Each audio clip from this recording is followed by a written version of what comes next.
ഓം ശ്രീ സായിരാം. ഭഗവാനെ മിക്കവാറും ദർശിക്കാൻ പോകാറുള്ള ഒരു യുവാവ് സ്വാമി അയാളോട് സംസാരിക്കാറുണ്ട്, പാദനമസ്കാരം കൊടുക്കാറുണ്ട്. തൻ്റെ ഭാഗ്യത്തിൽ സായി കൃപയിൽ അദ്ദേഹം ആഹ്ലാദവാനുമായിരുന്നു. പക്ഷെ കുറച്ചു കാലം കഴിഞ്ഞപ്പോൾ യുവാവിന് തോന്നി, തനിക്ക് കാര്യമായ പരിവർത്തനമൊന്നും വരുന്നില്ലല്ലോ, പഴയ ദുശ്ചിന്തകളും ശീലങ്ങളും പോയിട്ടില്ല. ആ ചിന്ത അദ്ദേഹത്തിൽ നൊമ്പരമുളവാക്കി. അന്ന് ദർശനത്തിരിക്കുമ്പോൾ ഭഗവാൻ അരികിലെത്തി ചോദ്യഭാവത്തിൽ യുവാവിനെ നോക്കി. യുവാവ് ചോദിച്ചു, സ്വാമി, എനിക്ക് സ്വാമിയിൽ അടിയുറച്ച വിശ്വാസമുണ്ട്, എന്നിട്ടും എനിക്കെന്തേ ആന്തരികമായി മാറ്റങ്ങൾ കാര്യമായി ഉണ്ടാകാത്തത്?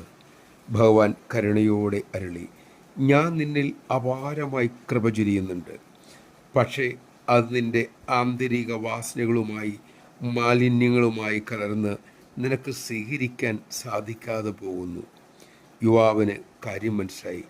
പാൽ മാത്രം നന്നായാൽ പോരാ, ഒഴിച്ചു വയ്ക്കുന്ന പാത്രവും വൃത്തിയായിരിക്കണം. ആന്തരികമായ ശുദ്ധിക്കായി ജപധ്യാന സേവാദികൾ കൂടി വേണം എന്ന് ആ ചെറുപ്പക്കാരന് മനസ്സിലായി. അയാളുടെ ജീവിതത്തിൻ്റെ പരിവർത്തനവും അവിടെ മുതൽ ആരംഭിച്ചു. ജയ് സായിരാം. നാം എല്ലാവരും സായി കൃപയ്ക്ക് അർഹരായവർ തന്നെയാണ്. പക്ഷേ അതിൻ്റെ ശാന്തി ലഭിക്കുന്നില്ല എങ്കിൽ അതിനർത്ഥം കുറച്ചുകൂടി മനസ്സ് തേച്ച് വൃത്തിയാക്കേണ്ടിയിരിക്കുന്നു.